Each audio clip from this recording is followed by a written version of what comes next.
Então vamos aí um assunto aí para ajudar a galera, que é o assunto sobre conjuntos numéricos.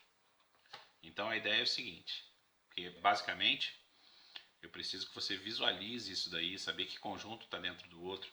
Então a gente começa com o conjunto dos números naturais, conjunto que a gente acaba usando para contar as coisas.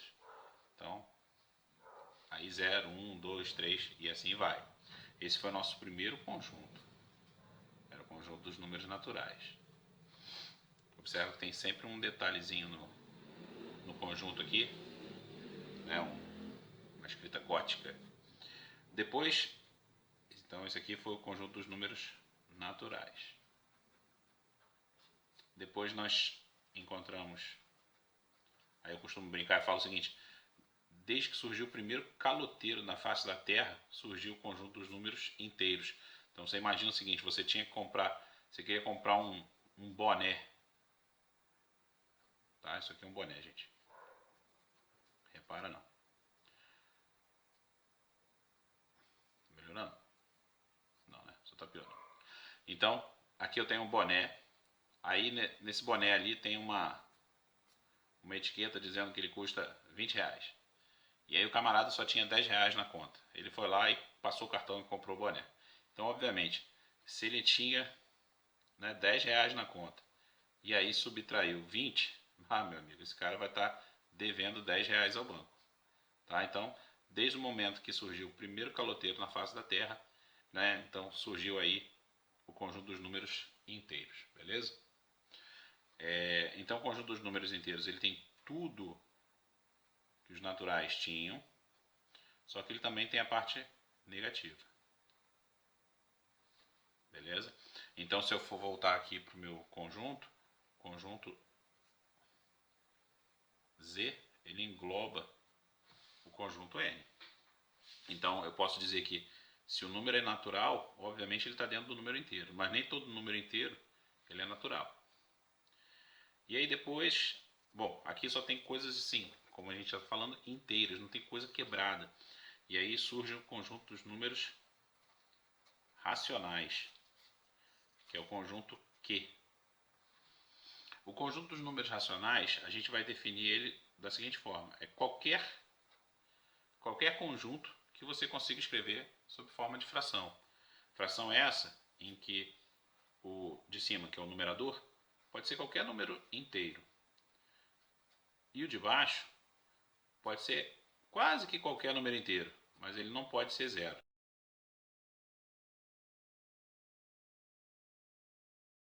Porque toda vez que dá zero embaixo, vai me dar algum problema. Né? Se você parar para pensar, olha aqui, você tem 10 sobre 2. Ah, isso aqui dá 5. Por quê? Porque 5 vezes 2 é que vai ser igual a 10. Show. Ainda que eu faça 0 dividido por 7. Ah, que número que multiplicado por 7 vai dar 0? 0. Beleza, tem. Então, quando aqui embaixo não dá, né, aqui embaixo não dá 0, tá suave. Agora, quando começa 5 sobre 0, aí já complicou. 5 sobre 0, que número que multiplicado por 0 vai ser igual a 5? Não tem. Então a gente bota um símbolo aqui, ó, não existe. Agora, se eu faço 0 dividido por 0, que número que multiplicado por 0 vai dar 0? De repente você gritou aí, 1. Mas se eu disser para você que 1258, né, também é. 1258 vezes 0 dá 0. Então, na verdade, isso aqui é o que a gente chama de indeterminação. Ali eu tenho infinitas soluções. Então, por isso que ele definiu aqui que é uma fração. Essa fração só não pode ter zero embaixo. Tá? Então, a gente tem, dentro dos números racionais, se a gente parar para pensar, todo número inteiro, voltando aqui, todo número inteiro ele acaba sendo racional.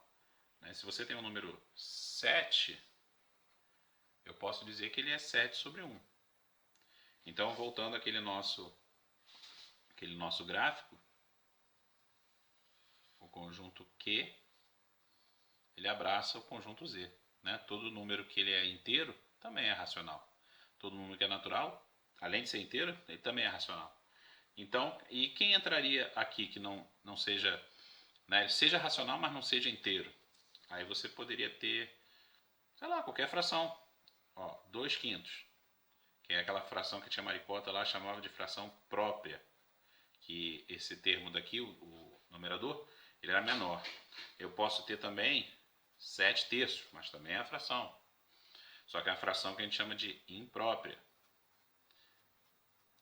A fração própria, ela é menor do que 1. E a fração imprópria, ela é maior do que 1. E você tem aquela aparente, tipo que 10/2. Parece que é a fração, mas na verdade era o número inteiro. Beleza? Então o que vai acontecer? Essas frações, né, são todas elas fazem parte, né, do conjunto dos números racionais. Só que tem um detalhe aqui, ó. Se eu tenho 0,8, será que faz parte dos racionais? 0,8 na verdade você lembra que é 8 décimos. Então é um número racional. Se você tem um número 0,3333, isso aqui na verdade ele é 1/3. Então toda coisa que a gente chama aqui de dízima é porque não tem fim. Essa parte decimal ela é infinita. E periódica é porque tem um período, ou seja, ela tem uma repetição. Então ela está repetindo. Então toda dízima periódica é um número racional. Tá? Depois, se vocês quiserem, a gente pode fazer mais um vídeo falando só sobre dízima periódica. Bem bacana aí. Então só vai ficar de fora dessa brincadeira aí o conjunto dos números irracionais, que são as dízimas não periódicas. Então, algo do tipo 0,456128375, não tem repetição. Né? Aquele famoso número π, 3,1415, blá, blá, blá, blá, blá, tem um monte de coisa. Então são dízimas não periódicas. Então vamos refazer aqui.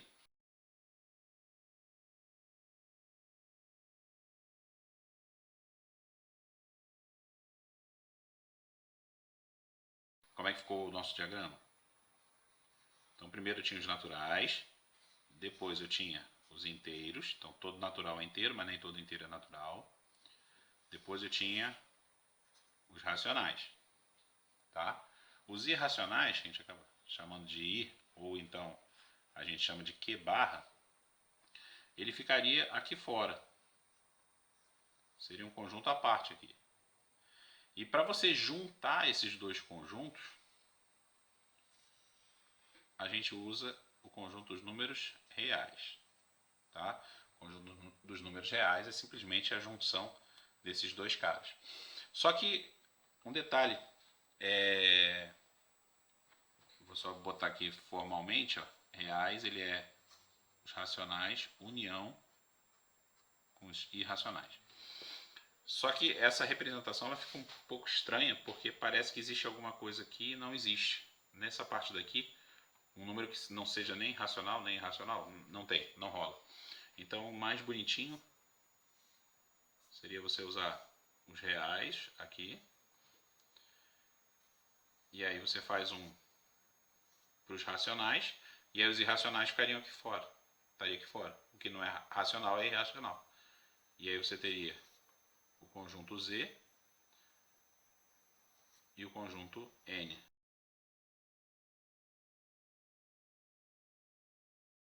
Né? Só uma observação aí naquele lance dos macetes. Naturais é fácil de você lembrar, N de naturais. Inteiros, para você lembrar que é Z, você poderia pensar em Z inteiros. Só isso que eu posso te ajudar. E nos racionais, esse Q ele é de quociente, é uma divisão, beleza? E aí depois volta para os irracionais e fica fácil de novo, beleza? Espero que tenha dado uma luz aí. Valeu, gente. Até mais. Até a próxima.